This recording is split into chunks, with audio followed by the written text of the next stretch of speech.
तो फिल्म शुरू होती है और हम एक बूढ़ी औरत को देखते हैं जो अपने बीमार हस्बैंड के साथ बिल्कुल अकेली रहे। उसके हस्बैंड की हालत बहुत खराब थी और उसे अकेले ही उनकी देखभाल करनी पड़ती है। एक दिन बूढ़ी औरत जब अपने कमरे में बैठकर सिलाई का काम कर रही थी तो अचानक उसे रूम से कोई आवाज आती है, इसलिए वो अपने हस्बैंड के पास आकर उन्हें देखने लगी। अचानक उसे बाहर से भेड़िए के गुर्राने की आवाज आई, जिससे वो बुरी तरह डर कर सहम जाती है। तभी हम देखते हैं कि उनकी सारी भेड़ें भी किसी चीज को देखकर डर जाती हैं और शोर मचाते हुए इधर उधर भागने लगती हैं। और वो थी एक डरावनी बुरी आत्मा जो उनके फार्म में घुस गई थी। अब बूढ़ी औरत जब किचन में काम कर रही थी तो उसके पीछे रखी कुर्सी अचानक से हिलकर और पीछे हट जाती है, जिससे वो समझ गई कि आत्मा मेरे आसपास ही है। अगले दिन बूढ़ी औरत का बेटा और बेटी, जिसका नाम लुइस था, वो अपने मॉम डैड को देखने के लिए घर आते। अब ये दोनों बहन भाई जिस तरह से अपनी माँ से बात कर रही थी वो देखने से साफ लग रहा था जैसे दोनों बच्चों की अपनी माँ से नहीं बनती और उनके बीच कोई अंडरस्टैंडिंग नहीं है। वो बूढ़ी औरत अपने दोनों बच्चों को घर से चले जाने को कहती है, मगर ये नहीं बताती कि उनके घर में एक बुरी आत्मा बसी हुई है जो पिछले काफी सालों से यहाँ पर रह रही है। रात को दोनों बहन भाई घर से बाहर बैठकर बातें कर रही थी। उनका मानना था कि सारा दिन डैड का ख्याल रखते रखते मॉम थक जाती होंगी। उन्हें इस बात का भी एहसास होता है कि हम अपनी जिंदगियों में इतने मसरूफ रहे कि कभी अपने मॉम डैड पर हम ध्यान ही नहीं दे पाए। ये बात हम भूल गए थे कि उन्हें हमारे प्यार तवज्जो की जरूरत है। रात को लुइस जब दरवाजा बंद करके अंदर आती है तब दरवाजा अपने आप ही खुल जाता है। उसे अजीब लगा कि ये कैसे खुल गया। वहाँ पर वो शैतानी आत्मा खड़ी थी जिसे सिर्फ और सिर्फ उसकी मॉम ही देख पा रही थी। खाना खाते हुए उनकी मॉम लुइस के भाई, जिसका नाम माइकल था, उसे बताती है कि इस घर में कुछ भी ठीक नहीं है। बहुत डरावनी चीज यहाँ पर रहती है, इसलिए तुम दोनों को ये घर छोड़ के यहाँ से चले जाना चाहिए। पर वो अपनी माँ की बात को नजरअंदाज करके खाना खाकर अपने कमरे में आ जाता है। किचन में जब उनकी मॉम काम कर रही थी तो एक कुर्सी फिर से साइड पर हट जाती है, जिससे उसकी मॉम एक बार फिर घबरा कर रोने लगती है। वो तंग भी आ चुकी थी,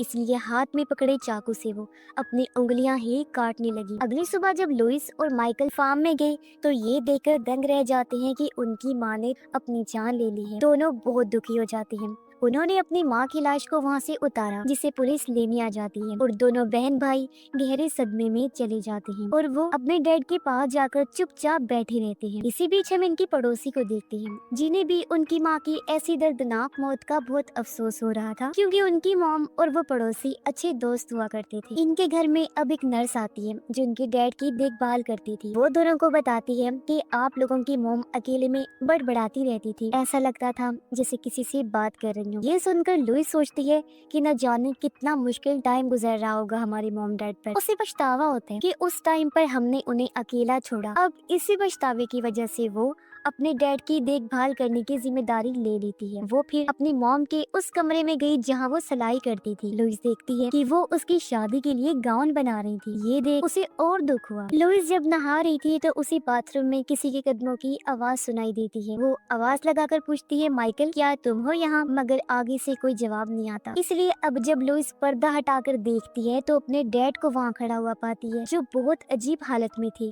जिन्हें देख लुइस काफी घबरा गई। इस टाइम डैड की आंखें पूरी तरह सफेद हो गई थी और वो बुरी तरह कांपने लगे, अपना सर हिलाने लगते हैं। ये देखकर लुइस काफी डर जाती है। वो चिल्लाते हुए आंखें बंद कर लेती है। उसकी आवाज सुनकर माइकल जब वहाँ चेक करने आया तो उसे बाथरूम में कोई नहीं दिखता। लुइस की बात सुनकर वो जब अपने डैड के कमरे में गए चेक करने तो वो बेड पर बिल्कुल वैसी ही हालत में सोए हुए थे जैसे वो पहले सो रहे। अब लुइस ने जो चीज अपनी आंखों से देखी थी उसे जुटलाना मुश्किल था, लेकिन वो फिर भी उसे सिर्फ अपना वहम समझकर नजरअंदाज कर देती है और खुद को शांत कर। अब माइकल घर का जरूरी सामान लेने बाहर जाने वाला था। जाने से पहले वो अपने डैड को देखने जाता है। उनके बेड के नीचे से माइकल को अपनी मॉम की डायरी मिलती, जिस बारे में उसने लुइस को भी बता दिया और दोनों वो डायरी पढ़ने लगते हैं, जिसमें उनकी मॉम ने घर में बस रही उस डरावनी आत्मा के बारे में लिखा था और उनका कहना था कि वो धीरे धीरे मेरे हस्बैंड को मार रही है और मुझे मदद की जरूरत है। जो सुनकर लुइस रोने लगती है। अब डायरी में जो जो चीजें लिखी हुई थी उन चीजों को दोनों बहन भाई घर में होने वाले हादसों के साथ मिलाने लगते, पर दोनों को किसी भी तरह से ये समझ नहीं आ रही थी कि आखिर उनकी मॉम ने अचानक से खुद की जान क्यों ली। इसकी वजह ढूंढने के लिए वो फिर से डायरी को पढ़ने लगती, जहाँ उनकी मॉम ने लिखा था कि मुझे उस आत्मा की आवाज सुनाई देती है और मैं उसकी मौजूदगी को महसूस भी कर सकती हूँ। वो ना सिर्फ मेरे हस्बैंड को बल्कि मुझे भी मारना चाहती है। अभी लोग उस डॉक्टर के पास गए जो इनकी मॉम की लाश को मेडिकली चेक कर रहा था। वो इन्हें एक क्रॉस देते हुए कहता है कि मुझे ये आपकी मॉम की जेब से मिला है, जो सुनकर दोनों बहन भाई को काफी अजीब लगा क्योंकि उनकी मॉम कभी भी इतनी रिलीजियस मजहबी नहीं थी। इसके बाद दोनों बहन भाई घर आ जाते हैं, मगर उनकी बेचैनी बढ़ती ही जा रही थी। रात को लुइस जब अपने डैड की देखभाल कर रही थी तो अचानक डैड खांसने लगते हैं। तभी उनके मुंह से एक मकड़ी निकल कर आती है। घबराते हुए लुइस उसे पकड़ने की कोशिश करती है, मगर तभी यहाँ माइकल आ गया। वो पूछता है सब ठीक तो है। तब लुइस इस बात को छुपाते हुए कहती है कि हाँ सब ठीक है। अब माइकल जब अपने रूम में आया सोने के लिए तो कोई लाइट को ऑन ऑफ करने लगता है। अब ऐसा कौन कर रहा था यही चेक करने के लिए माइकल खिड़की से बाहर देखता है, जहाँ वो बड़ा ही अजीब नजारा देखता है कि उसकी मॉम हवा में उड़ रही है और वो माइकल की तरफ देखकर मुस्कुरा रही है। तभी माइकल के कमरे की लाइट बुझ जाती है और उसी रूम के अंदर से अपनी मॉम की आवाज आने लगी। उसने बाहर देखा तो मॉम नहीं थी। कमरे में उसी मॉम के होने का एहसास हुआ जो उसी हालत में थी जैसे वो फांसी पर लटकी हो। और अब जब माइकल ने हल्की सी लाइट जलाकर देखा तो वहाँ पर कोई भी नहीं था। अगले दिन लुइस जब बाथरूम में जाती है तो शीशे में खुद को देखकर वो काफी चौंक जाती है क्योंकि किसी ने उसके चेहरे पर लिपस्टिक से निशान बना दिए थे। वो घबराते हुए अपना मुंह साफ करने लगती है। फिर जब वो अपने डैड को चेक करने आई तो उसे उनके पास से लिपस्टिक मिलती है, जो देख वो काफी डिस्टर्ब हो गई। उसे कुछ भी समझ नहीं आ रही थी कि क्या हो रहा है। इसी बीच घर के फोन पर किसी की कॉल आई। लुइस ने जब फोन उठाया तो वो एक रिकॉर्डिंग को सुनती है जिसमें बताया जा रहा था कि घर के टेलीफोन लाइंस काट दी जाएंगी। ये सुनकर जब उसने फोन रखा तो एक और कॉल आती है। इस बार जब लुइस ने कॉल उठाई तो मॉम की आवाज सुनती है जो उन्हें इस घर को छोड़ जाने का कहती है। माइकल जब वापस आया तो वो घर के बाहर चर्च के फादर को देखता है जो लुइस और माइकल के बारे में पहले से ही जानती थी। वो उन दोनों को बताते हैं कि तुम्हारी मॉम अक्सर मुझसे मिलने आया करती थी, जिस वजह से ही मैं तुम लोगों को जानता हूँ। वो उन्हें अपना नंबर देते हुए ये कहते हैं कि अगर किसी मदद की जरूरत हो तो मुझसे राब्ता कर लेना। पर ये सुनकर दोनों को लगता है कि शायद उस शैतानी आत्मा से जुड़ी हुई बातें फादर ने ही मॉम के दिमाग में डाली हो, इसलिए माइकल उन्हें घर से जाने को कहता है। उनके जाने के बाद माइकल अपनी वाइफ और बच्चों को कॉल करके कहता है कि मैं तुम्हें बहुत याद कर रहा हूँ और तुम्हारे पास आना चाहता हूँ। अब लुइस जब फार्म में जाकर अपनी मॉम की डायरी पढ़ती है तो उसे कांच टूटने की आवाज आती है। लुइस को लगा कि शायद माइकल ने कुछ तोड़ दिया है। उसने जब मुड़कर देखा तो वहाँ पर कोई भी नहीं था, लेकिन इसी बीच हम उसके पीछे दीवार पर शैतानी परछाई को नोटिस कर पाते हैं। अब लुइस को भी लगने लगता है जैसे मॉम की आत्मा वाली बात ठीक है। इस बारे में वो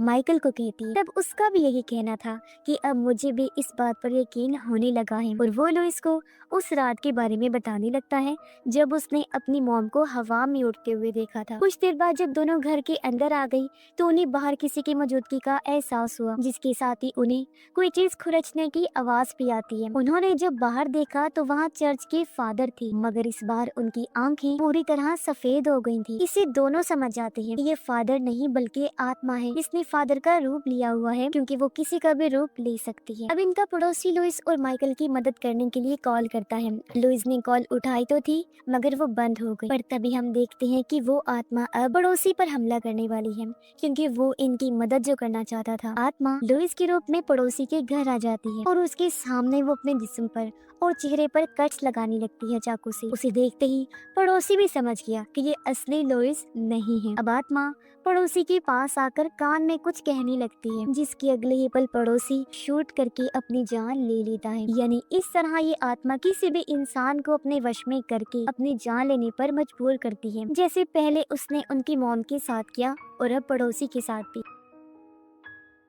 अगली सुबह दोनों बहन भाई घर से बाहर आते हैं फादर के पैरों के निशान देखने, ताकि उन्हें पता चल सके कि क्या वो कल रात आई थी या फिर जो हम आत्मा वाली बात सोच रहे हैं वो सच है। तो इन लोगों को वहाँ पर कुछ भी नहीं मिलता। अब घर के इन हालात की वजह से दोनों अपने डैड को हॉस्पिटल भेजने का फैसला करते हैं। लुइस अपनी मॉम के बारे में जानने के लिए फादर को कॉल करती है, तो फादर पूछते हैं कि तुमने मेरा नंबर कहाँ से लिया। लुइस कहती है आपने ही तो दिया था खुद हमारे घर आकर, और कहा था कि आप हमारी मॉम को जानते हैं और वो आपसे मिलने आया करती थी। ये सुन फादर हैरान रह गया। वो कहता है मैं तो कभी आपकी मॉम से नहीं मिला और मैं तो दूसरे मुल्क में रहता हूँ, मैं आप लोगों में से किसी को नहीं जानता। साथ ही फादर उसे ये भी बताते हैं कि मेरी भी लुइस नाम की एक बेटी थी जिसने अपनी जान ले ली थी। इत्तेफाक की बात ये है कि उसकी आवाज तुमसे काफी मिलती जुलती है। ये सुनकर वो काफी घबरा गई, जल्दी से फोन रख देती है क्योंकि सारी बात सुनकर उसका सर चकरा गया था। खैर अब दोनों अपने फादर को हॉस्पिटल भेजने के लिए एक डॉक्टर से मशवरा करते हैं। डैड की हालत देखकर डॉक्टर कहते हैं कि वो बहुत कमजोर हैं, क्या पता वो सफर की थकान बर्दाश्त न करे, उनकी जान भी जा सकती है, तो उन्हें घर के अंदर ही रखना ठीक रहेगा। अब उनके डैड की नर्स कहती है कि आपके डैड को आप दोनों के प्यार की जरूरत है और मुझे उम्मीद है कि इस तरह वो ठीक हो जाएंगे, क्योंकि मैंने आपकी मॉम को आप दोनों के बगैर तड़पते हुए देखा था। अब लुइस और माइकल जब फार्म में आती हैं तो उनके होश उड़ गए, क्योंकि वहाँ बहुत सारे जानवर मरे हुए पड़े थे जिनको बुरी तरह चीर फाड़ करके खाया हुआ था। ये देख दोनों समझ गए कि ये काम किसी भेड़िए का नहीं हो सकता। उन्हें आत्मा पर शक हो रहा था और अब वो बड़ी सी आग जलाकर सभी जानवरों को उसमें फेंक कर जला देती। अब इन हालात की वजह से माइकल काफी इमोशनल हो गया था। वो एक जानवर जो प्रेग्नेंट थी जिस बात में आकर उसे बात करता है, कहता है कि मैं तुम्हें कुछ होने नहीं दूंगा, और क्योंकि अपने डैड और बहन को लेकर भी वो जज्बाती हो गया था इसीलिए उनके साथ रहने का सोचता है। साथ ही लोइस को ये भी कहता है कि मुझे अब इन चीजों से डर लगने लगा है। कुछ देर बाद माइकल को फार्म में से किसी की आवाज आती है। वो जब चेक करने गया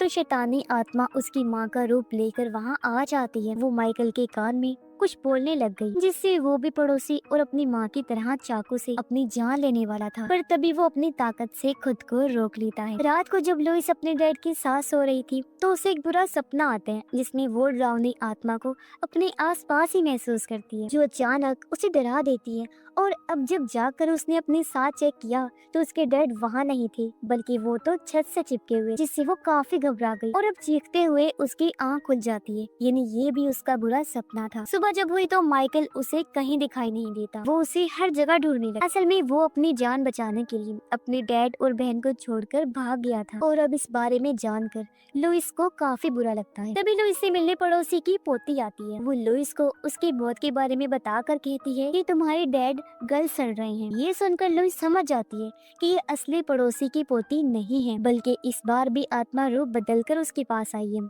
और वो लुइस को परेशान करने लगी। उसे नजरअंदाज करके लुइस माइकल को फोन करती है। जिस बीच यहाँ डैड की नर्स भी आ। दोनों बहन भाई की बहस चल रही थी कि तभी नर्स एक नोकदार चीज अपने गाल में घुसाने लगी। ये देख लुइस घबरा गई। वो उसे रोकने जाती है, लेकिन नर्स ने उसे बेहोश कर दिया था और अब वो अपनी नाक और जिस्म के अलग अलग हिस्सों में औजार घुसाकर बेरहमी से अपनी जान ले लेती है। उधर माइकल जब अपनी वाइफ और बच्चों के पास आया तो ये देख वो पूरी तरह टूट जाता है कि उसकी फैमिली के सभी लोग मारे गए हैं। तो अब दुखी होते हुए माइकल गर्दन काट कर अपनी जान भी ले लेता है, लेकिन मरते हुए उसने देखा कि उसकी फैमिली तो जिंदा है और ये सब उस आत्मा की साजिश है कि माइकल की भी जान चली जाए। लुइस जब अपने डैड के पास थी तो डैड को जोर से खांसी आने लगती है। इसी बीच उसे घर से माइकल की आवाज आती है, साथ साथ उसके डैड की भी तबीयत खराब हो रही। लुइस काफी घबरा गई, डैड को बचाने की कोशिश करती है, मगर वो जोर से खांसते हुए अपना दम तोड़ देते हैं। इसी दुखी होकर लुइस जब रो रही थी तो उसे घर में से अपनी मॉम की आवाज आती है। उन्हें देखने के लिए जब उसने पीछे मुड़कर देखा तो वो आत्मा डैड के अंदर से निकलकर